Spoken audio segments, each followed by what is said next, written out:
Hey guys, this is John, and I'm back taking another online chess quiz. You've seen me take the chess personality quiz, and now I'm on elometer.net to take the rating estimator quiz. Someone linked me to this, and I heard about this a while back, but I've never taken this test. I did actually look at the first problem just to get my screen capture right for this quiz. But here is the homepage before I dive into it. It's 34 problems, and it claims to be able to roughly estimate your rating. As you can see, it's going to provide a little confidence interval for where it thinks your rating lies based on how you do on these problems. And this is put on by the University of Dusseldorf and could be fun and maybe instructive. So I'm going to take it. And disclaimer before I do, if you want to take this quiz yourself, I think it would make a lot of sense to just pause this video right now and not watch it until you're done taking the quiz. Otherwise, you can be influenced by my answers. If you have no interest in taking the quiz or just want to see how I answer, then by all means keep watching. But fair warning, pause the video now if you want to take this on your own. So with that, I will start this quiz. And this one I already saw just because I had to kind of get my screen capture correct. So please enter your first move by clicking on the piece you want to move. Okay, so this is just white to move. We have king and rook versus king and rook. And white has a checkmate in one. They started off with an easy one. We can checkmate black by playing rook to d8. So that is what I will do. And okay, so they just kind of go on to the next one. They don't really say if you're correct or not. Ooh, and now we're timed. For the next problem, you have a maximum of 30 seconds to respond. This is white to move. I'm just supposed to find the best move for white. Because I don't see a clear win, if that's what they're looking for. I would probably play rook d1, so let's do that. Get ready to start. Oh, that was just a warm-up. Okay. Maybe I didn't read the directions properly. All right, so now we're on to the real thing. White to move. All right, so both sides have some back rank issues here. We've got 30 seconds. It's white having issues with rook e1, but black also having a back rank situation to solve. Rook takes d5 would lose the queen, so I can't do that. I think rook e4 is good, though. Yeah, rook e4 should win. So I'll play that move. I'm not going to have a lot of time to explain my thought process if it goes this fast. White to move. So both bishops are attacking each other. If we take, black will take with the queen. I think I like to play g3 and try to open the position. How does g3, f takes g3, h takes g3, rook takes f3 turn out, though? That I'm not sure about. I got to do something, so let's... I don't even know if my move registered right there. I'm really uncertain about that. You have to click the square and then click again. You can't click and drag like every other chess site. White to move. Black is threatening rook takes g2. I think we should do something about that. I'd like to play bishop f6, but rook takes g2 is pretty crushing now. I'm going to do this for defense. White to move. c6 check looks quite good because black can't take it either way without succumbing to a knight fork, knight a5 or knight e5. But what if, yeah, c6 is just winning. That's just a winning fork. White to move. This is nifty looking. So there's this bishop lurking on b3, opposing the king on g8. Our queen is under attack. I like the look of queen g6. Does that work? Yeah, queen g6 threatening knight takes f6 followed by queen h7 mate. If queen g6 pawn takes, there's knight e7. So yeah, knight e7 would be a double check followed by knight takes g6 mate. White to move. So white is all geared up for this f4 pawn break. Looks like white might have a bad position if they don't do something right now. Either f4, I guess g4 is another possibility. g4 trying to clamp down on the f5 square. f4 looks very dangerous. I'm not sure we want to open the position when black's bishops are so ready to tear us apart there, especially bishop d6. Okay, white to move again. Weak g-pawn. Very bad bishop for black. I think this bishop needs to be improved. I think we should play bishop f1 and maybe try to get it to c4 and then into d5. Let's do that. So bishop c4 is the move there. White to move. Queen e8 suggests itself going after the back rank mate threat, but black responds with queen f8. Just throwing in bishop f4 first help. Not sure about that. Rook takes a6 is really nifty. I think that's the move. That's a cool one. Rook takes a6 works tactically. I've seen a position of that type before. White to move. Okay, so this is a structure I'm very familiar with. White has a minority attack going. b4 could be played. That's the move that just suggests itself based on this type of position. White wants to play b4 and then b5 and try to weaken black's pawns. e5 also comes to mind, but b4 is the thing to do in that structure. White to move. Okay, our knight is trapped. Knight g7 looks pretty good, though. Bishop takes g7, king g6, bishop h8. Bring our king here. I think that wins. King c8, king g8, king d7 or king d8 take, and then we get our king to g7. Yeah, albeit strange, I think that move works. Knight to g7. Boy, you have hardly any time to double check your answers. This is just like bang, bang, like pure instincts. And a little bit of calculation. White to move. Okay, so knight f6 doesn't work. His bishop takes, obviously. Rook g7. Is black threatening anything? Hard to tell if black is threatening much right now. I just have queen e7, king takes, and then rook g7 followed by knight f6. Okay, we can do that. White to move. This one, I think knight g6. If we promote the pawn, black will play rook e5 check, and if we take it, that's stalemate. If we promote to a queen, that is. Promoting to a rook won't do, though, because that's rook and knight versus rook. That's a draw. I think knight g6 is the way to go. And I believe we're just going to promote the pawn after that. White to move once again. Rook d8 check trying to deflect doesn't work because of bishop takes.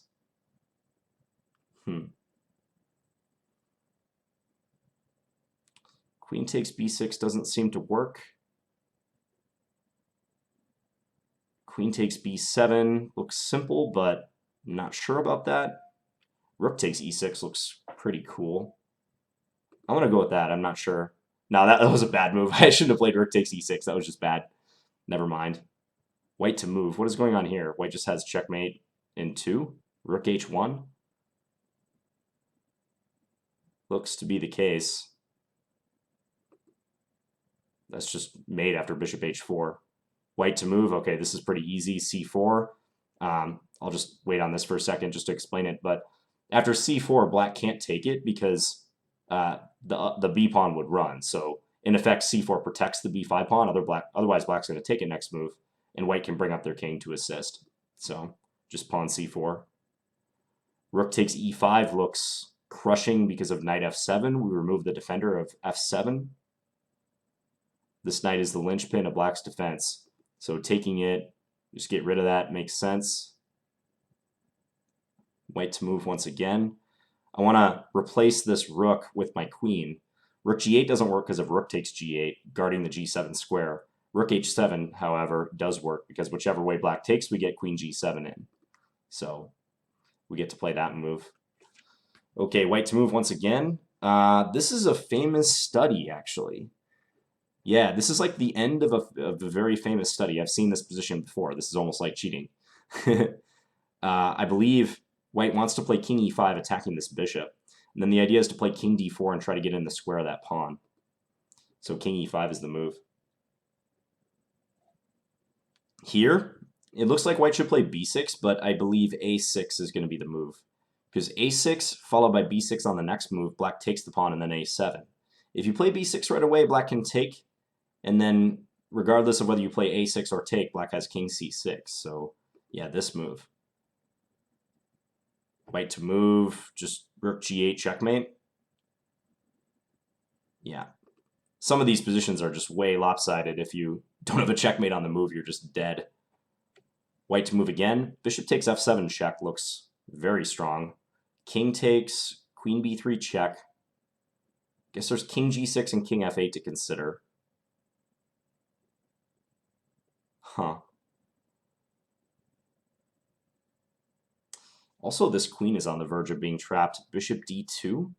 Bishop d2 very nearly works. I'm gonna go with bishop d2. I like that move better than bishop takes f7. I couldn't calculate bishop takes f7.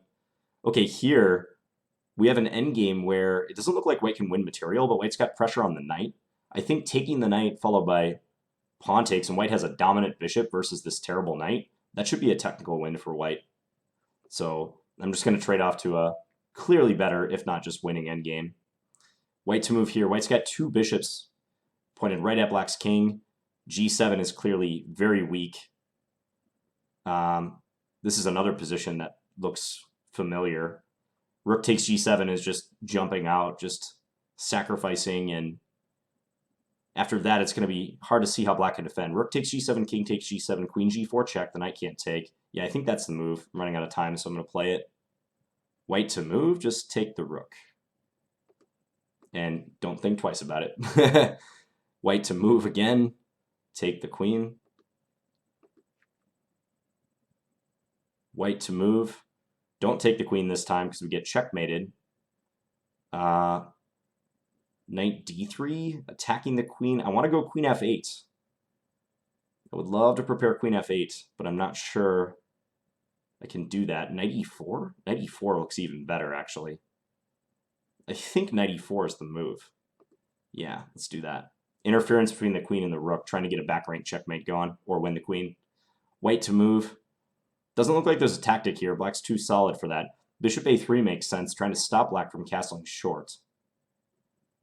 So this looks like more of a just a late opening position where developing the dark square bishop and trying to prevent black from castling makes sense. What to do here? Rook f7, and if queen takes g6, we have rook takes f8 check, winning the queen. That queen has almost nowhere else to go. There's almost no other good moves other than rook f7. I mean, maybe we'd consider rook takes f8 perhaps, but I think this has got to be the move. Based on queen takes g6, rook takes f8. White to move. White's king is totally open. If queen a5 check b6, are we getting anywhere? Bishop e2, queen takes d5. Rook e3. What am I missing here? Queen a5 check. I got to play something. My time is running out. I don't think I got that last one right. White to move. White to move, white to move. How do we win this? I think rook b2, intending rook takes c7, rook b8 check, followed by rook b7 is winning. Yeah, I think that's a win. Trading the rooks. White to move. We definitely want to play a4 and try to start operating down the a file. It's a completely closed position. There's pawns that are just completely locked up for both sides. White wants to open the position, and since we have the chance to utilize a pawn break or a lever, we should do that before black does. White to move. Knight b4, and if they queen, we can check on c2. And we're attacking the pawn, so any other piece that black queens to will also run into the fork. White to move again. So if I take, then what is going on? Is there some checkmate that I'm missing? I mean, I could play rook h8 check first, but no, that doesn't seem right. Take. I don't know if I got that one off. I had 1 second left. White to move. I know I'm saying white to move out of habit. It's white to move on every single problem. Rook takes f6, queen takes f6 is their d6 check. These problems got hard all of a sudden once again. Rook takes f6. Rook takes f6, queen takes f6, d6 check, queen takes, queen g5, maybe? Don't see anything better, so I'll do that. Well done. Okay, before we provide you with an estimate of your playing strength, we have to ask some questions. Increase with each problem, varied randomly from problem to problem. I think they were pretty random. There were some that were seemingly very easy. It actually seemed to kind of go in streaks. So I'm just going to say varied. How much fun did you have during the completion of this test? Oh, I had a lot of fun. Even though it was a lot of pressure, it was a good kind of pressure. That was a fun quiz. I liked it a lot. I am male, and I am 29 years old. Years young. Where are you from? The good old US of A. Yes, I have national and FIDE. My national rating is, I'm just going to put about 2550. My FIDE rating, I think it's 2448. So we'll put that. Do you have Blitz? Yes. What is your Blitz rating? That could mean there's a bunch of different rating categories on ICC, so I'll just put 5-minute is like 2450. Play chess, I don't play on. Chess.com. I have no idea what my Blitz rating is on chess.com. Let's say 2300. No for fix. Okay. Oh, they're asking a lot of questions. Feel free to fast forward through this part if you like. How many hours per week do you spend playing chess? I'm going to say, oh, I have no idea. Let's say 15 hours playing chess. Have you read in the last 2 years? Let's just say 10. How many Blitz games have you played in the last 12 months? That could be a lot.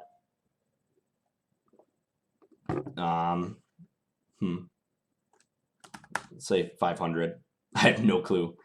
It's probably less than that, but oh yeah, it's almost certainly less than that. Let's say 250. How many years have you played seriously? For example, in a club. Let's see. So I started when I was about 8 years old, and I'm 29 now. Seriously, though,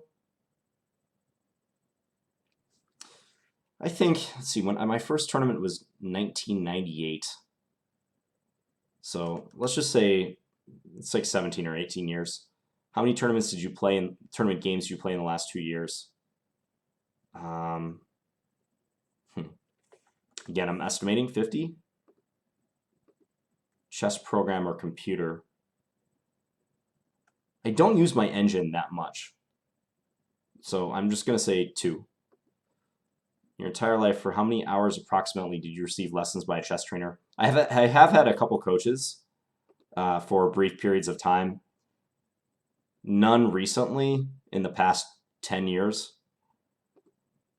So this is going to be pure guessing once again. Let's just say 200. No, I'll refuse to be modest and I'll say I'm very skilled. I won't put in my email address. Okay. Do we get to the results? Based on your move choices, there is a 95% confidence that I'm between 2051 and 2430. And apparently I didn't do too well on this quiz because I'm 2240, which is about 200 points below my FIDE rating, which is 2450. But that confidence interval seems to be pretty confident that I'm in between there and there. Okay, and let's just scroll down. There's just some stuff written about how they came to that number. Item response theory. One thing I didn't know when taking this test is if the speed of my moves mattered. I wasn't sure like how fast if I inputted them, if that actually mattered as far as the result. But very interesting. Okay, and they talk about the previous participants in this study. They range from 1169 to 2620. Okay, so there you have it. Well, at least I got over ELO 2200. That was kind of my goal. But make of this what you will. These studies are always going to be a little unscientific. So I like the format of this. I'm not sure I liked how fast it was. Maybe that's the point of it. But it definitely was very much just bang, bang, bang. You had to hammer out your answers.